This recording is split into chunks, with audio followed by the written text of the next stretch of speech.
जिन्हें वो बैठे हैं सामने। अब और देर किस बात की, आओ चले आज उनसे मिले। संगम की इस बेला में हम सबके प्यारे प्रभु सद्ज्ञान का ले आए कलश। आओ चले आज उनसे मिले संगम की इस बेला में।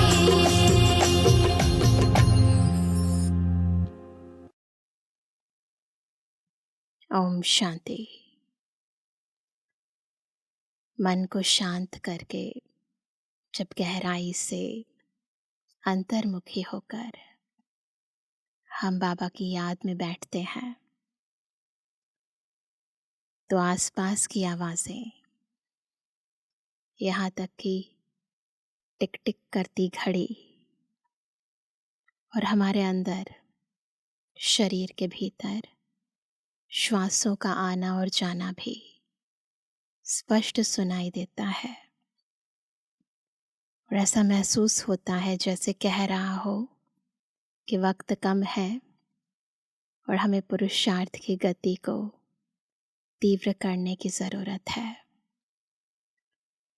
तो संगम का ये समय, ये अमूल्य हीरे तुल्य समय बीतता जा रहा है, परंतु हर सेकंड, हर कदम में हम क्या कर रहे हैं?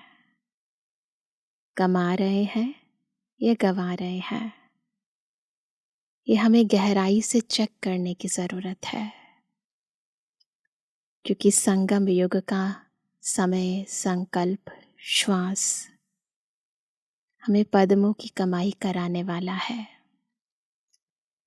आज की मुरली हमें समय के इस इशारे को ध्यान से समझने की ओर ले जा रही है। गहराई से अपने भीतर चेकिंग हम कैसे करें वो विधि बता रही है। सुनते हैं बाबा के मधुर महावाक्य। आज है 16 मई 2024। बाबा के मधुर महावाक्य हैं, मीठे बच्चे अपने को सुधारने के लिए अटेंशन दो, दैवी गुण धारण करो। बाप कभी किसी पर नाराज नहीं होते, शिक्षा देते हैं, इसमें डरने की बात नहीं। भक्ति मार्ग में भगवान को प्यार भी करते थे परंतु डरते भी थे।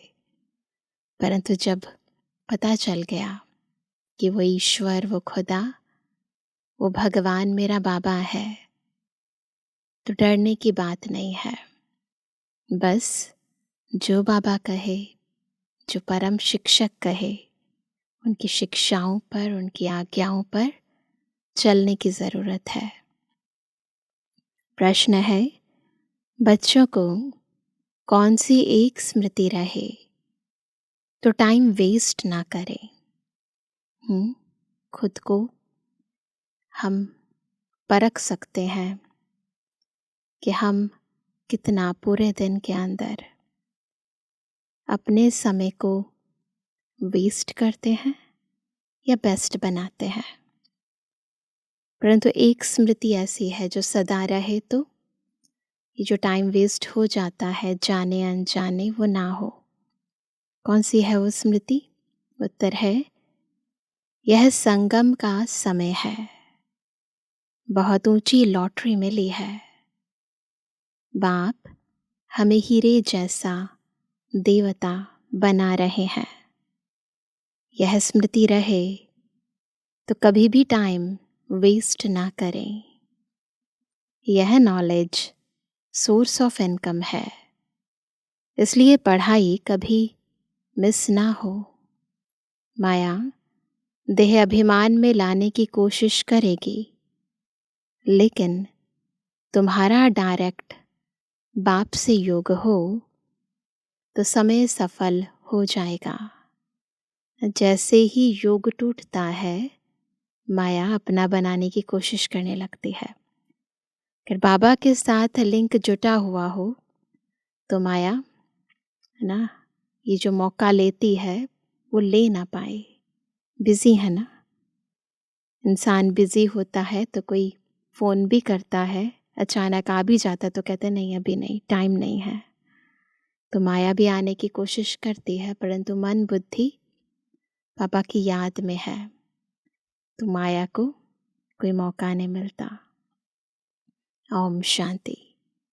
बच्चों को यह तो मालूम है कि यह बाप है, इसमें डरने की कोई बात नहीं। यह कोई साधु महात्मा नहीं है जो कोई बद्दुआ करेंगे या गुस्सा करेंगे। वो तो श्राप दे देते हैं ना।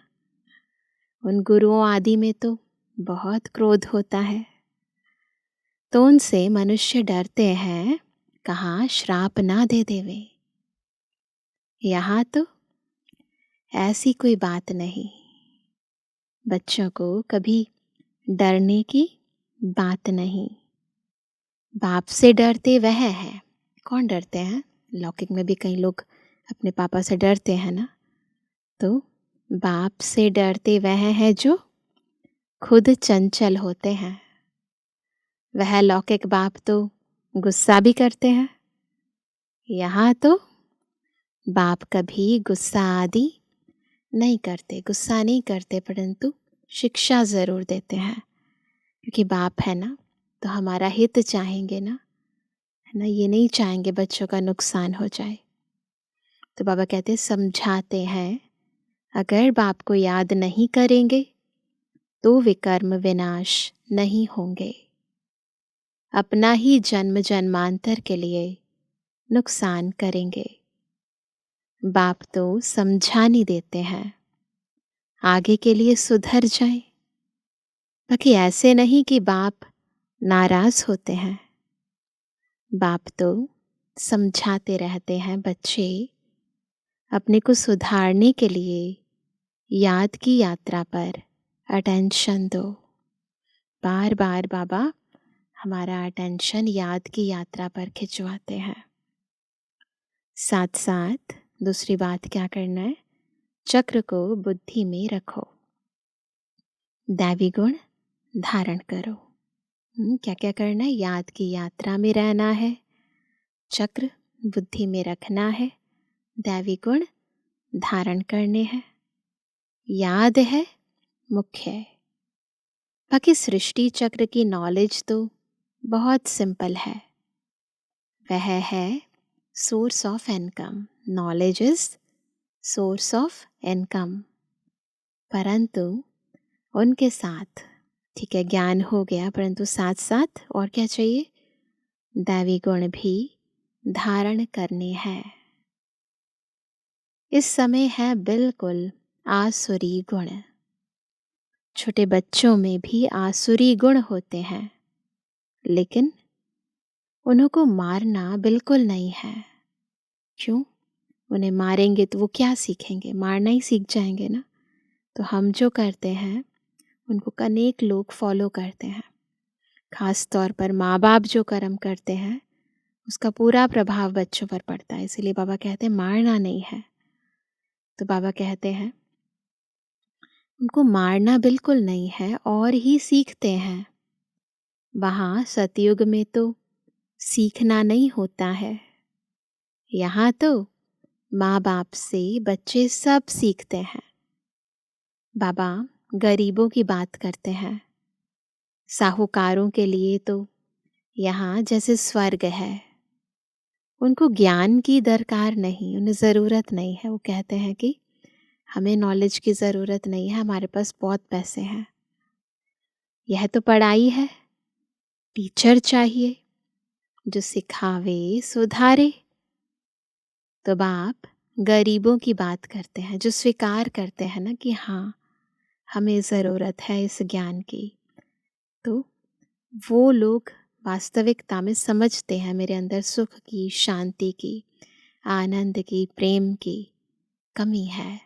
तो वो गरीब समझते हैं खुद को, तो बाबा से लेने के लिए पुरुषार्थ करते हैं। जो समझता ही नहीं है कि मेरे अंदर कमी है, कमज़ोरियाँ हैं, तो वो तो पुरुषार्थ नहीं करेगा ना।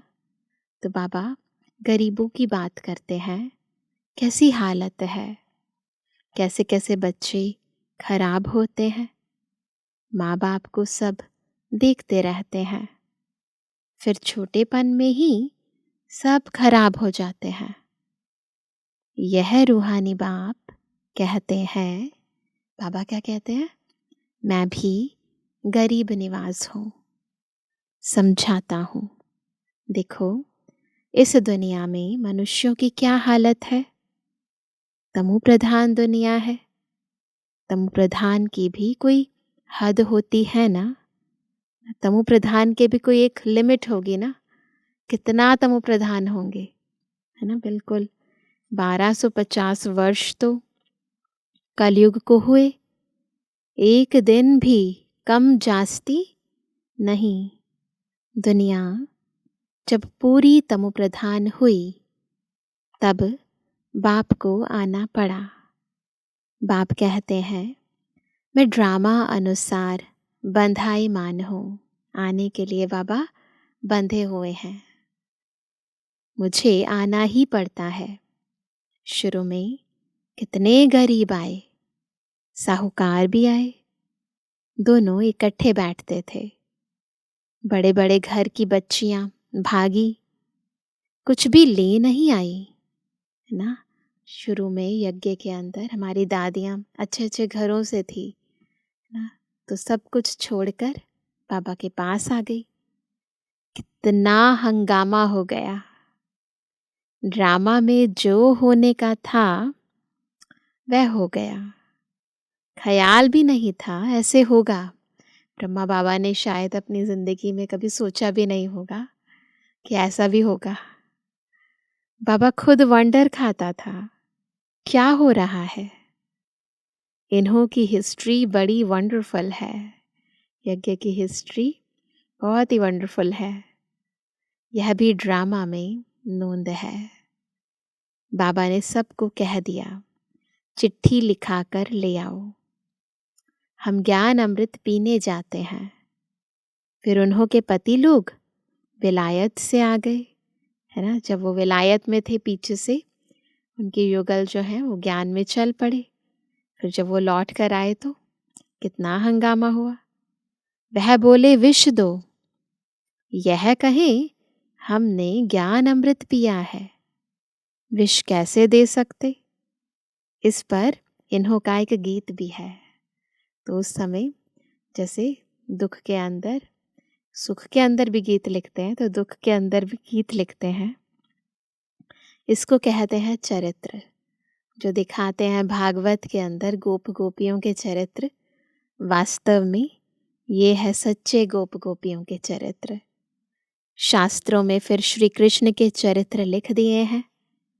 श्री कृष्ण की तो बात हो ना सके। तो यह सब ड्रामा में नोंद है। नाटक में यह सब होता है, हंसी कोड़ी आदि आदि सब कुछ होता है ना। कोई भी ड्रामा होगा तो कुछ सीन्स अच्छे भी होंगे, खुशी के होंगे, कुछ सीन्स दुख के भी होंगे, रोने के भी होंगे। तो नाटक के अंदर ये भी बेहद का ड्रामा है, इसमें भी भिन्न भिन्न सीन्स होते हैं। यह तो दोनों बाप कहते हैं हमने कुछ भी नहीं किया, यह तो ड्रामा का खेल चल रहा है। ब्रह्मा बाबा कहते मैंने कुछ नहीं किया, शिव बाबा कहते मैंने भी कुछ नहीं किया। ब्रह्मा बाबा कहते शिव बाबा ने किया और शिव बाबा कहते ड्रामा प्लान अनुसार हुआ। तो दोनों छूट जाते हैं। यह तो ड्रामा का खेल चल रहा है। छोटे छोटे बच्चे आ गए, अभी वह कितने बड़े बड़े हो गए हैं। हमारी दादियाँ इतनी छोटी छोटी आई थी और अभी बुजुर्ग होकर एडवांस पार्टी में भी चली गई। बच्चों के कितने वंडरफुल नाम संदेश पुत्रियाँ ले आई। उस समय बहुत सारी संदेश पुत्रियाँ लेकर आई सबके नाम। फिर जो उनसे भाग गए उनका वह नाम तो है ही नहीं।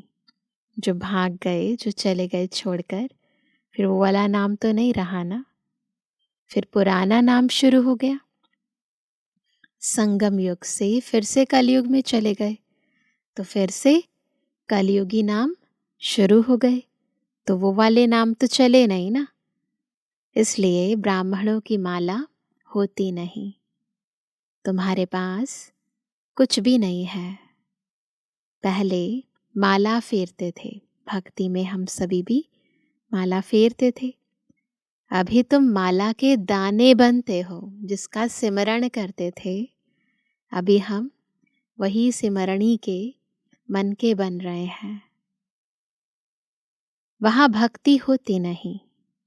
यह नॉलेज है समझने की, है भी सेकंड की नॉलेज। फिर उनको कहते हैं ज्ञान का सागर। सारा सागर स्याही बनाओ, जंगल कलम बनाओ, तो भी पूरा हो ना सके। और फिर है भी सेकंड की बात। अल्फ को जान गए हो तो बेबादशाही ज़रूर मिलनी चाहिए, है ना। एक बारी बाबा को जान लिया तो बस फिर बादशाही आपकी। तो वह अवस्था जमाने में, अर्थात पतित से पावन होने में मेहनत है। बाप कहते हैं अपने को आत्मा समझ, मुझ अपने बेहद के बाप को याद करो। इसमें है मेहनत, है ना। याद तो करते हैं, परंतु अपने को आत्मा समझ कर याद करना, इसमें मेहनत है। तदबीर कराने वाला टीचर तो है, परंतु किसकी तकदीर में नहीं है, तो टीचर भी क्या करे। टीचर तो क्या करेंगे, पढ़ाएंगे। ऐसे तो नहीं रिश्वत लेकर पास कर देंगे। ये वाला टीचर ऐसे कुछ नहीं करने वाला। यह तो बच्चे समझते हैं, यह बाप दादा दोनों इकट्ठे हैं। ढेर बच्चियों की चिट्ठियां आती हैं बाप दादा के नाम पर। शिव बाबा केयर ऑफ प्रजापिता ब्रह्मा। बाप से वर्षा लेते हो इस दादा द्वारा, तो केयर ऑफ ब्रह्मा। त्रिमूर्ति में है, ब्रह्मा द्वारा स्थापना कराते हैं। ब्रह्मा को क्रिएटर नहीं कहेंगे, बेहद का क्रिएटर तो वह बाप ही है। प्रजापिता ब्रह्मा भी बेहद का हो गया। प्रजापिता ब्रह्मा है तो बहुत प्रजा हो जाएगी। सब कहते हैं ग्रेट ग्रेट ग्रैंडफादर।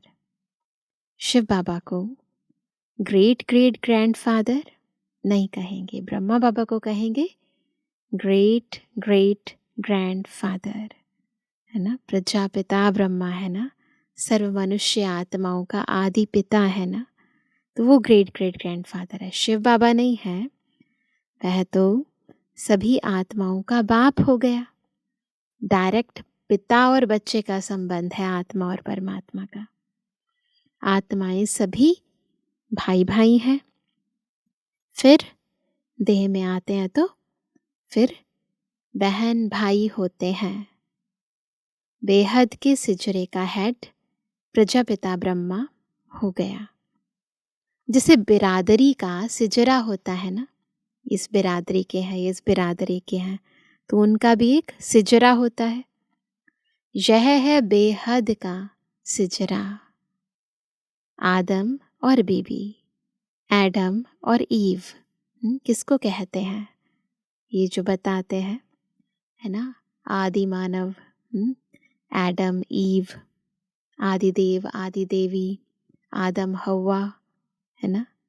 तो बाबा कहते हैं ये एडम और ईव, आदम और बीबी, है ना, किसको कहते हैं, ब्रह्मा सरस्वती को कहेंगे। अब सिजरा तो बहुत बड़ा हो गया है। कहाँ शुरू में था, आत्माएं आई थी, और अब तो बढ़ते बढ़ते बढ़ते कितना बड़ा परिवार हो गया हमारा। सारा झाड़ जड़ जड़ीभूत हो गया है। सब मनुष्य आत्माएं और उनके शरीर, सबकी हालत तमो प्रधान हो गई है। फिर अब क्या करना है? नया चाहिए। इसको कहा जाता है वैरायटी धर्मों का झाड़। वैरायटी फीचर्स हैं, एक न मिले दूसरे से। हर आत्मा के अलग अलग फीचर्स, अलग अलग कर्म है, अलग अलग आत्मा के फीचर्स हैं। तो हर एक के अंदर अपने अपने भिन्न भिन्न चरित्र हैं, चित्र हैं। तो बाबा कहते हैं हर एक की एक्टिविटी का पार्ट एक न मिले दूसरे से। यह बहुत गुह्य बातें हैं, छोटी बुद्धि वाले तो समझ ना सके, बहुत मुश्किल है। प्रत्येक आत्मा अलग, आत्मा की रिकॉर्डिंग अलग है, ड्रामा में पार्ट अलग है, हर एक के फीचर्स अलग हैं, हर एक के संस्कार अलग हैं, हर एक की बुद्धि अलग तरीके की है। तो ये बहुत ही महीनता से समझना है, बहुत मुश्किल है। हम आत्मा छोटी बिंदी हैं, परम पिता परमात्मा भी छोटी बिंदी है। यहाँ बाजू में आकर बैठते हैं, ब्रह्मा बाबा की भ्रुकुटी में बाजू में आकर शिव बाबा बैठते हैं। आत्मा कोई छोटी बड़ी नहीं होती है, बाप दादा दोनों का इकट्ठा पार्ट बड़ा वंडरफुल है। सोचो, एक ही भ्रुकुटी के अंदर दो आत्माएं बैठी हैं, दोनों मिलकर हम सबको ज्ञान सुना रहे हैं। तो कितना वंडरफुल पार्ट है ना। एक तो दो व्यक्ति आपस में मिलकर हमको पढ़ाएं, तो स्थूल में दिखाई देता है, परंतु बॉडी एक है, परंतु उस एक बॉडी के अंदर दो सोल्स बैठी हैं। कभी वो बोलती है, कभी वो बोलती है, मुख एक ही है, नज़रें एक ही है। तो कितना वंडरफुल पार्ट है ना। बाबा ने यह रथ बड़ा अनुभवी लिया है। बाबा खुद समझाते हैं, यह भाग्यशाली रथ है। इस मकान अथवा रथ में आत्मा बैठी है ना। बॉडी है रथ, मकान है, और उसके अंदर आत्मा बैठी है। हम ऐसे बाप को किराए पर अपना मकान व रथ देवें तो क्या समझते हो? इसलिए इनको भाग्यशाली रथ कहा जाता है। किसको किराए पर मकान दिया है? भगवान को। तो फिर कितना भाग्यशाली रथ हुआ, जिसमें बाप बैठ तुम बच्चों को हीरे जैसा देवता बनाते हैं। आगे थोड़ी समझते थे, बिल्कुल तुच्छ बुद्धि थे, पहले नहीं समझते थे ये बातें। अभी तुम बच्चे समझते हो, तो फिर अच्छी रीति पुरुषार्थ भी करना चाहिए, टाइम वेस्ट नहीं करना चाहिए। स्कूल में टाइम वेस्ट करने से नापास हो जाएंगे। बाप तुमको बहुत बड़ी लॉटरी देते हैं। कोई राजा के घर जन्म लेते हैं, तो जैसे कि लॉटरी मिली ना, कंगाल हैं तो उनको लॉटरी थोड़ी कहेंगे। यह है सबसे ऊंची लॉटरी। इसमें टाइम वेस्ट नहीं करना चाहिए। बाबा जानते हैं माया की बॉक्सिंग है, वो चाहती है आपका टाइम वेस्ट हो जाए। घड़ी घड़ी माया दे अभिमान में लाती है। तुम्हारा बाबा के साथ, तुम्हारा बाप के साथ डायरेक्ट योग है, सम्मुख बैठे हैं ना, बिल्कुल जैसे साकार बाबा हमारे सामने बैठे हों, बिल्कुल इमर्ज करके बैठेंगे ना, तो फीलिंग भी आएगी। इसलिए ही यहाँ रिफ्रेश होने आते हो ड्रामा अनुसार। तो साकार में बाबा हो या ना हो, परंतु सब बाबा के बच्चों को आज भी बाप दादा से अव्यक्त पालना मिल रही है, अपने सेवा स्थानों पर भी, और ख़ास मधुबन में तो विशेष अनुभूतियाँ सभी आज भी करके जाते हैं। इसलिए बाबा कहते हैं, बाप कहते हैं, मैं तुमको जो समझाता हूँ वह धारण करना है। यह ज्ञान भी तुमको अभी मिलता है, फिर प्राय लोप हो जाता है। ढेर आत्माएं चली जाती हैं शांति धाम। फिर क्या होता है? आधा कल्प के बाद भक्ति मार्ग शुरू होता है। आधा कल्प से तुम वेद शास्त्र पढ़ते आए, भक्ति करते आए हो। अब मूल बात समझाई जाती है कि तुम बाप को याद करो तो जन्म जन्मांतर के विकर्म विनाश हो। यह नॉलेज है सोर्स ऑफ इनकम। इससे तुम पद्मा पदम भाग्यशाली बनते हो, स्वर्ग के मालिक बनते हो। वहाँ तो सब सुख है ना, वहाँ स्वर्ग में तो सब सुख है। बाप याद दिलाते हैं तुमको स्वर्ग में कितने अपार सुख दिए हैं। तुम विश्व के मालिक थे, फिर क्या किया? सब गवा दिया। तुम रावण के गुलाम बन गए हो। राम और रावण का कितना यह वंडरफुल खेल है। यह फिर भी होगा। As it is drama repeat होगा। अनादि बना बनाया रेडीमेड खेल है। स्वर्ग में तुम एवर हेल्दी वेल्दी रहते हो। यहाँ कंट्रास्ट में संगम पर है ना, तो स्वर्ग में भी देखते हैं और कलयुग में भी देखते हैं। और यहाँ वहाँ एवर हेल्दी एवर वेल्दी। यहाँ मनुष्य को हेल्दी बनाने के लिए क्या करते हैं? कितना खर्चा करते हैं ना, कितना खर्चा करते हैं, वह भी एक जन्म के लिए। तुमको आधा कल्प एवर हेल्दी बनाने में क्या खर्चा होता है? क्या खर्चा होता है? एक नया पैसा भी नहीं। देवताएं एवर हेल्दी है ना, तुम यहाँ आए ही हो एवर हेल्दी बनने के लिए। एवर हेल्दी भी, एवर वेल्दी भी और एवर हैप्पी भी, है ना। एक बाप के बगैर सर्व को एवर हेल्दी और कोई बना ना सके। तुम अभी क्या बन रहे हो? एवर हेल्दी वेल्दी तो बन रहे हो, उसके अलावा तुम अभी सर्वगुण संपन्न बन रहे हो। अभी तुम संगम पर हो। बाप तुमको नई दुनिया का मालिक बना रहे हैं। क्या क्या बना रहे हैं हमें, है ना। नई दुनिया का मालिक बना रहे हैं, सर्वगुण संपन्न बना रहे हैं।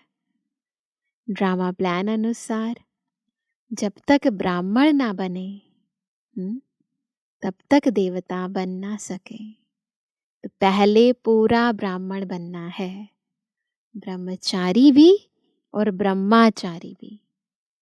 जब तक पुरुषोत्तम संगम युग पर बाप से पुरुषोत्तम बनने न आए तो देवता बन ना सके। अच्छा, आज बाबा ने रूहानी ड्रिल भी सिखाई, नॉलेज भी सुनाई, बच्चों को सावधान भी किया। गफलत नहीं करो, उल्टा सुल्टा बोलो भी नहीं, शांति में रहो और बाप को याद करो। कितनी सारी श्रीमत दी बाबा ने। अच्छा, मीठे मीठे सर्व से एबल आज्ञाकारी बच्चों पर माता पिता बाप दादा का याद करो। Good morning. रूहानी बच्चों की रूहानी बाप दादा को गुड मॉर्निंग, नमस्ते नमस्ते नमस्ते। धारणा के लिए मुख्य सार। पहला, विकर्म विनाश कर स्वयं को सुधारने के लिए याद की यात्रा पर पूरा अटेंशन देना है। दैवी गुण धारण करने हैं। क्या करना? याद की यात्रा पर अटेंशन और दैवी गुण धारण करने हैं। दूसरा, देवता बनने के लिए संगम युग पर पुरुषोत्तम बनने का पुरुषार्थ करना है। देवता बनना है तो पहले पुरुषोत्तम बनना है। गफलत में अपना टाइम वेस्ट नहीं करना है। आज का वरदान है, ज्ञान के श्रेष्ठ खजानों को महादानी बन, दान करने वाले मास्टर ज्ञान सागर भव। कैसे बनेंगे मास्टर ज्ञान सागर? जब बाबा के ज्ञान के श्रेष्ठ खजानों को महादानी बनकर दान करते जाएंगे। जैसे बाप ज्ञान का सागर है, ऐसे मास्टर ज्ञान सागर बन सदा औरों को ज्ञान दान देते रहो। ज्ञान का कितना श्रेष्ठ खजाना आप बच्चों के पास है, उसी खजाने से भरपूर बन याद के अनुभवों से औरों की सेवा करो। जो भी खजाने मिले हैं महादानी बन उनका दान करते रहो, क्योंकि यह खजाने जितना दान करेंगे, यही अविनाशी खजानों की सबसे बड़ी खूबी है कि इन्हें जितना दान करेंगे उतना और भी बढ़ते जाएंगे। महादानी बनना अर्थात देना नहीं, दे थोड़ी ना रहे हैं, बल्कि और भी भरना। अविनाशी खजानों को यदि बढ़ाना है तो उसको बढ़ाने की विधि है दान करना। स्लोगन है, जीवन मुक्त के साथ देह से न्यारे विदेही बनना। दोनों चीजें, जीवन में रहते बंधनों से मुक्त, तो जीवन मुक्त के साथ साथ देह से न्यारे विदेही बनना, यह है पुरुषार्थ की लास्ट स्टेज। बिल्कुल विदेही बन जाए, उपराम बन जाए, किसी भी चीज़ का प्रभाव ना हो, बिल्कुल डिटैच, अंदर से बिल्कुल डिसइंटरेस्ट हो गया हो, किसी भी चीज़ में कोई लगाव, कोई झुकाव, किसी बात का कोई प्रभाव नहीं। अभी हम सुनेंगे मातेश्वरी जी के मधुर महावाक्य। गुप्त वेशधारी परमात्मा के आगे कन्याओं माताओं का सन्यास। अभी दुनियावी मनुष्यों को यह विचार तो आना चाहिए, किन कन्याओं माताओं ने सन्यास क्यों लिया है। यह कोई हठ योग कर्म सन्यास नहीं है, परंतु बिल्कुल सहज योग, राजयोग, कर्म योग सन्यास जरूर है। परमात्मा खुद आए, जीते जी देह सहित देह के सभी कर्मेंद्रियों का मन से सन्यास कराता है, अर्थात 5 विकारों का संपूर्ण सन्यास करना जरूर है। परमात्मा आए, कहता है देदान तो छोटे ग्रहण। अब माया का यह ग्रहण जो आधा कल्प से लगा हुआ है, इससे आत्मा काली यानी पतित बन गई है। उनको फिर से क्या बनाना है? पावन बनाना है, पवित्र बनाना है। देखो देवताओं की आत्माएं कितनी पवित्र और चमत्कारी है। जब सोल पवित्र है, जब सोल पवित्र है देवताओं की जैसे है, तो तन भी निरोगी पवित्र मिलता है। अब यह भी सन्यास तब हो सकता है जब पहले कुछ चीज मिलती है ना। ऐसे कोई चीज के पीछे कोई व्यक्ति जाता नहीं है, कोई भी चीज इंसान छोड़ता नहीं है जब तक उसे कुछ बड़ी प्राप्ति नहीं होती। गरीब का बालक साहूकार की गोद में जाता है तो जरूर कुछ देख गोद लेता है, परंतु साहूकार का बालक गरीब की गोद में नहीं जा सकता। तो सन्यास भी प्राप्ति के आधार पर होता है। तो यहाँ यह कोई अनाथ आश्रम नहीं है, यहाँ तो बड़े बड़े धनवान कुलवान माताएं कन्याएं हैं, है ना, जिन्हों को दुनियावी लोग अब भी चाहते हैं कि घर में वापस आ जाएं, परंतु इन्होंने क्या प्राप्त किया? जो उस मायावी धन पदार्थ अर्थात सर्वंश संन्यास किया है, तो जरूर उनसे उन्हों को जास्ती सुख शांति की प्राप्ति हुई। तभी तो उस धन पदार्थ को ठोकर मार दी है ना।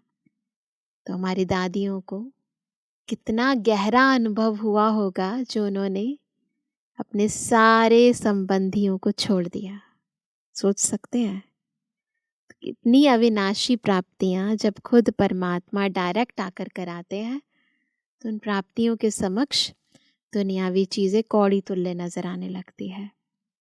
तो बाबा कहते हैं जैसे राजा गोपी चंद ने अथवा मीरा ने रानीपन का अथवा राजाई का संन्यास कर लिया, यह है ईश्वरीय अतीन्द्रिय अलौकिक सुख, जिसके आगे वो दुनियावी पदार्थ तुच्छ हैं।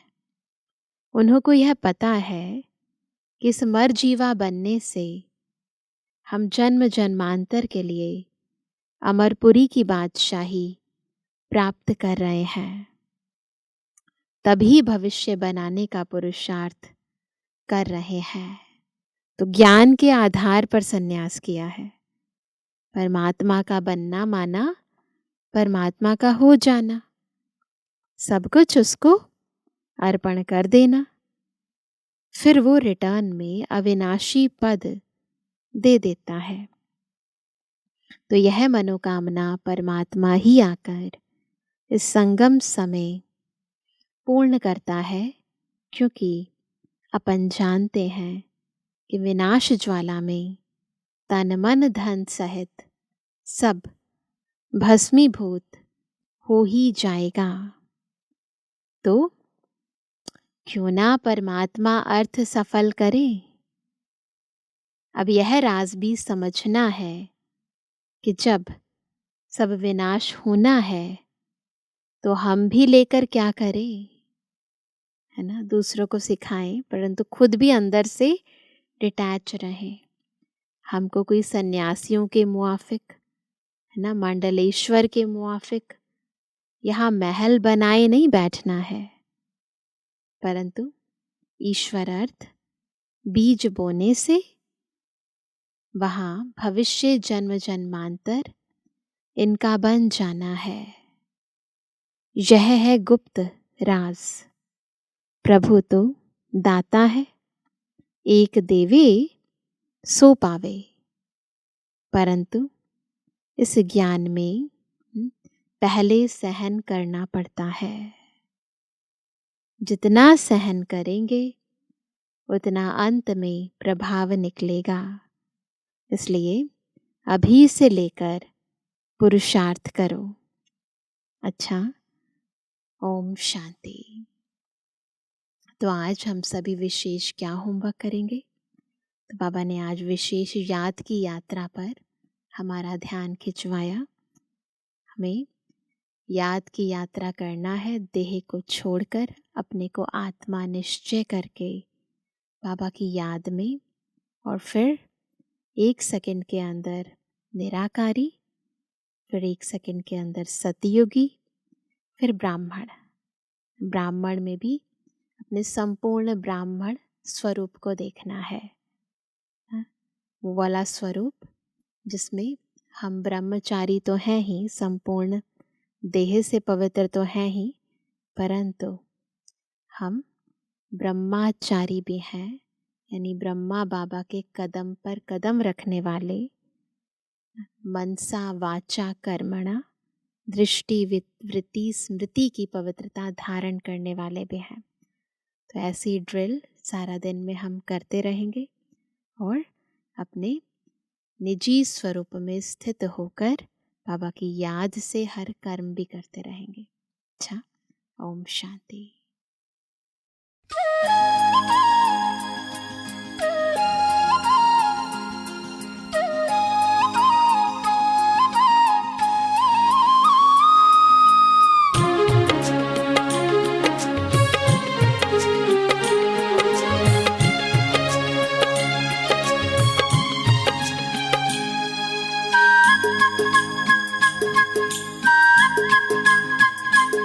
ज्ञान सागर का किनारा हमें श्रीमत का सहारा, ज्ञान सागर का किनारा हमें श्रीमत का सहारा। जीवन नैया मझधार है, तेरे साथ से बेड़ा पार है, हो तेरे साथ से बेड़ा पार है। ज्ञान सागर का किनारा हमें श्रीमत का सहारा, ज्ञान सागर का किनारा हमें श्रीमत का सहारा। जीवन नैया मझधार है,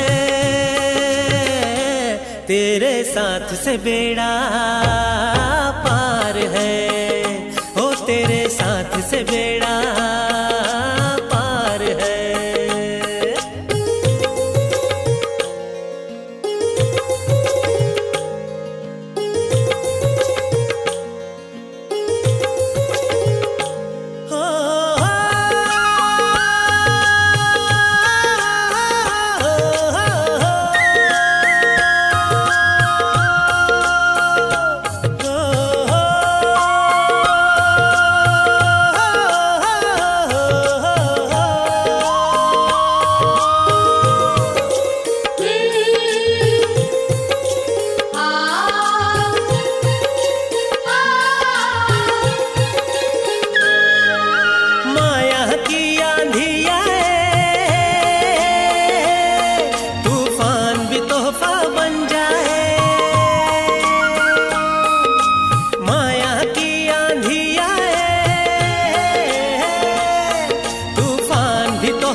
माझी नैया पार लगाए, माझी नैया पार लगाए। मेरा बाबा तू है प्यारा, ज्ञान सागर का किनारा। मेरा बाबा तू है प्यारा, ज्ञान सागर का किनारा। जिनके हाथों में पतवार है, तेरे साथ से बेड़ा पार है, हो तेरे साथ से बेड़ा पार है।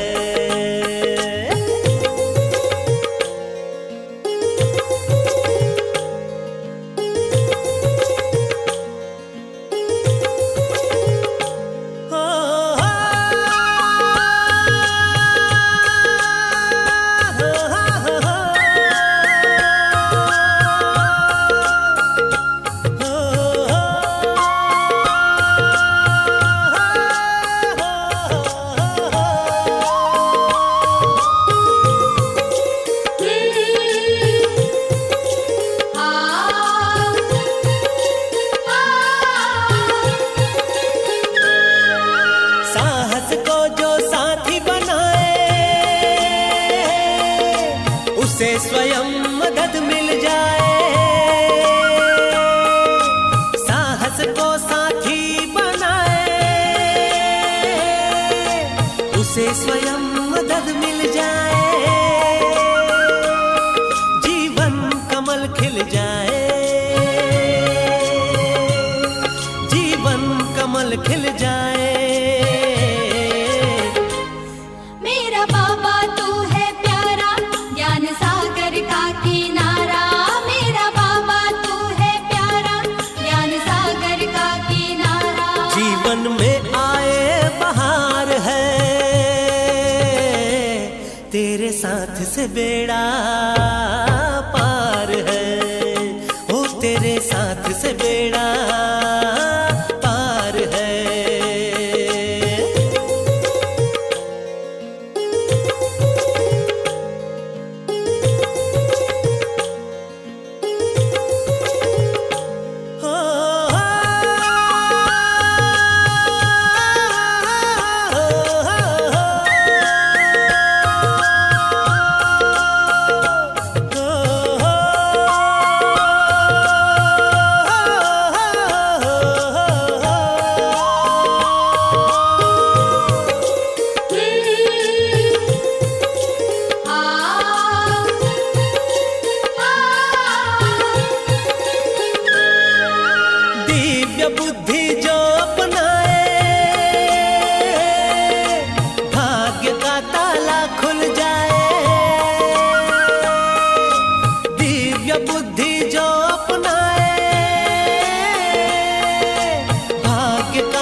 से सजाए। मेरा बाबा तू है प्यारा, ज्ञान सागर का किनारा। मेरा बाबा तू है प्यारा, ज्ञान सागर का किनारा। जीवन नैया मझधार है, तेरे साथ से बेड़ा पार है। ओ तेरे साथ से बेड़ा पार है। ज्ञान सागर का किनारा, हमें श्रीमत का सहारा। ज्ञान सागर का किनारा, हमें श्रीमत का सहारा। जीवन नैया मझधार है, तेरे साथ से बेड़ा पार है। ओ तेरे साथ से बेड़ा